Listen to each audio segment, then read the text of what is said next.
E aí pessoal, tudo bem? Aqui é o Rony, professor de Física. Neste vídeo, vamos abordar o estudo da força elástica. Para entender sua origem, vamos analisar a força de interação entre dois átomos neutros. Conforme sabemos, em um átomo, as cargas elétricas não estão localizadas em um único ponto. O que existe de fato é uma distribuição de elétrons, a nuvem eletrônica, no entorno de uma região central, o núcleo positivo. Colocando dois átomos neutros próximos um do outro, verifica-se que a distribuição de cargas elétricas de cada um se modifica. E essa interação eletromagnética faz surgir entre eles uma força atrativa. Vamos ver como isso ocorre? Todo átomo possui constantemente um movimento de vibração.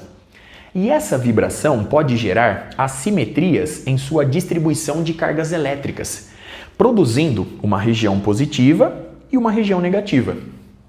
Nesta situação, o átomo é chamado de dipolo elétrico.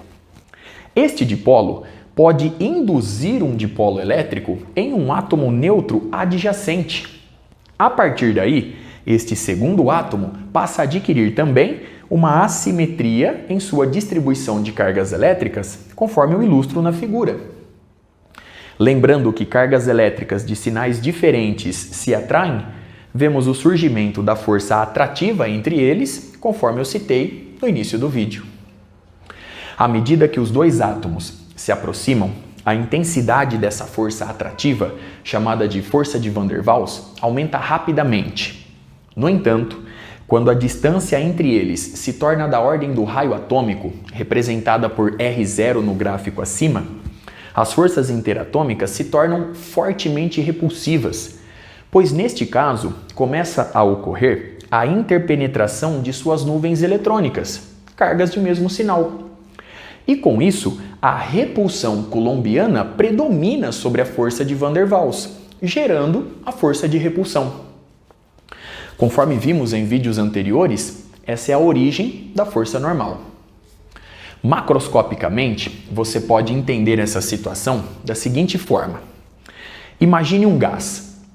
Se você comprimir o gás de forma suficiente, ele tende a se condensar, liquefazer, demonstrando o caráter atrativo das forças interatômicas a grandes distâncias. No entanto, estando a substância agora no estado líquido, verifica-se que ela resiste fortemente a forças de compressão, da mesma forma que ocorre no estado sólido, demonstrando o caráter repulsivo das forças interatômicas para pequenas distâncias entre os átomos em questão. Graficamente, nós temos esse comportamento. A força interatômica é atrativa para grandes distâncias, tendendo a zero no infinito, e passa a ser repulsiva para distâncias da ordem do raio atômico. Aqui, cumpre destacar que o formato desse gráfico, o seu comportamento, a profundidade desse poço varia de material para material e depende da ligação atômica existente.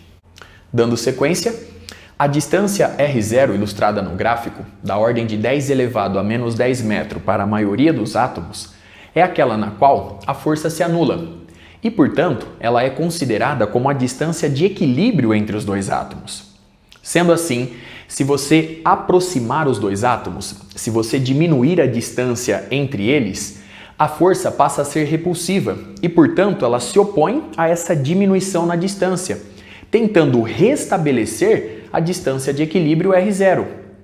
Caso contrário, se você aumentar a distância entre os átomos, a força passa a ser atrativa.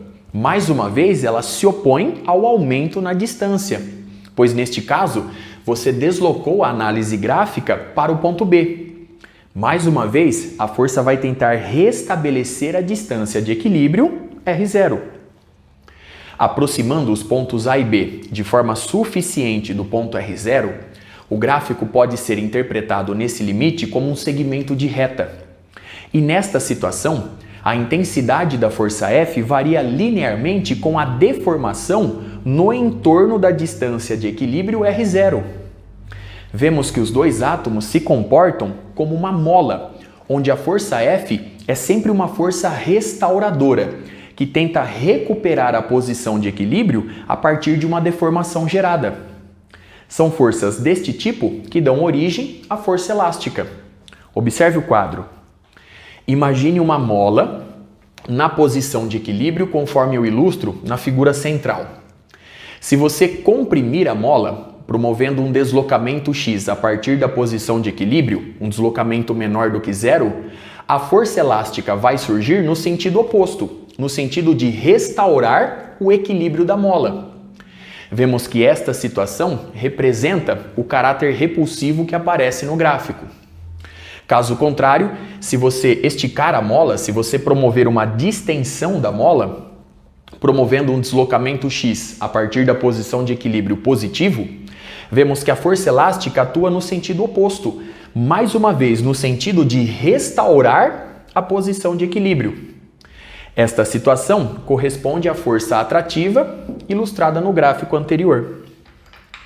Se a deformação x, ou se o deslocamento x a partir da posição de equilíbrio não for excessivamente grande, vale a lei de Hooke, que diz o seguinte: a força elástica de restituição, a sua intensidade, é dada por K vezes X, em que K é a constante da mola e X representa o deslocamento a partir da posição de equilíbrio. E como ela é uma força restauradora, essa é a sua representação vetorial. A força elástica, o vetor força elástica, é igual a menos K vezes X na direção X versor. Aqui cumpre destacar que a lei de Hooke deixa de valer se a deformação x, ou se o deslocamento a partir da posição de equilíbrio representado por x, for excessivamente grande. Aí vão surgir desvios na lei de Hooke, ilustrada no quadro. Muito bem? Observe toda a análise realizada, a lei de Hooke.